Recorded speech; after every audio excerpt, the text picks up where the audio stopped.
आज आपण ज्वारीच्या भाकरी बघूया कशा करायचे ते. हे बघा मी थोडंसं ज्वारीच्या पिठामध्ये ना मीठ टाकणार आहे आणि हे मीठ टाकलं ना की भाकरीला खूप मस्त चव येते. याच्यामध्ये थोडंसं मी गरम पाणी टाकणार आहे. गरम पाण्यावरल्या भाकरी सांगते. थोडंसं गरम पाणी टाकायचं आणि या पिठाला ना असं मिक्स करून घ्यायचं. हे बघा मी मिक्स करून घेतलेलं आहे. आता मी पिठाला थोडं थोडं थंड पाणी टाकून मळून घेते. हे माझ्या हाताला सहन होईल एवढंच गरम आहे. बघा असं थोडं थोडं थंड पाण्याचा शिंपा मारते आणि पिठाला मळून घेते.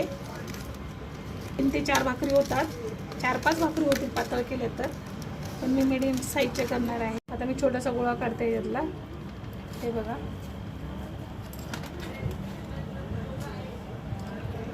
परत त्याला थोडंसं पाणी लावून मळते.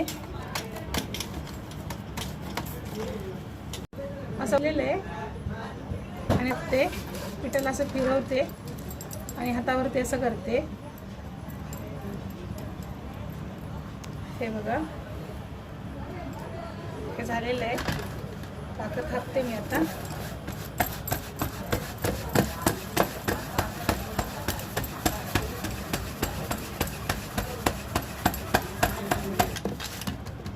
अशी भाकर थापून घ्यायची, फाटत पण नाही आणि खूप मस्त भाकरी होतं त्या.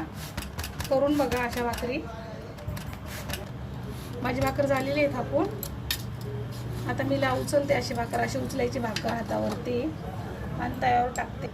तवा गरम झाला माझा, मी तव्यावर भाकर टाकते. हे बघा अशी भाकर टाकायची म्हणजे व्यवस्थित पडते. आणि वरतून पाणी फिरवायचं. वरतून पाणी फिरवायचं भाकरीवरती.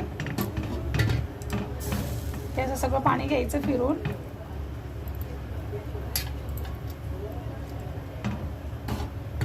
घ्यायचं असं उलटणे घ्यायचं आणि असं उलटण्याने घेऊन अशी पलटी मारायची भाकरीला. हे बघा हे थोडंसं असं करून घ्यायचं आणि आता मी पलटी मारते भाकरीला. गॅस फास्ट आहे. फास्ट गॅसवरच भाकर भाजायची. हे बघा अशी भाकर फुगू द्यायची. परत अशी भाजून घ्यायची पलटी मारून. हातके बसत असतील तर उलटण्याने करायचं बरं का. भाकर माझी भाजलेली आहे. हे बघा मस्तपैकी झाली भाकर. म्हणजे बघा अशी भाकर फुगली पाहिजे. हे बघा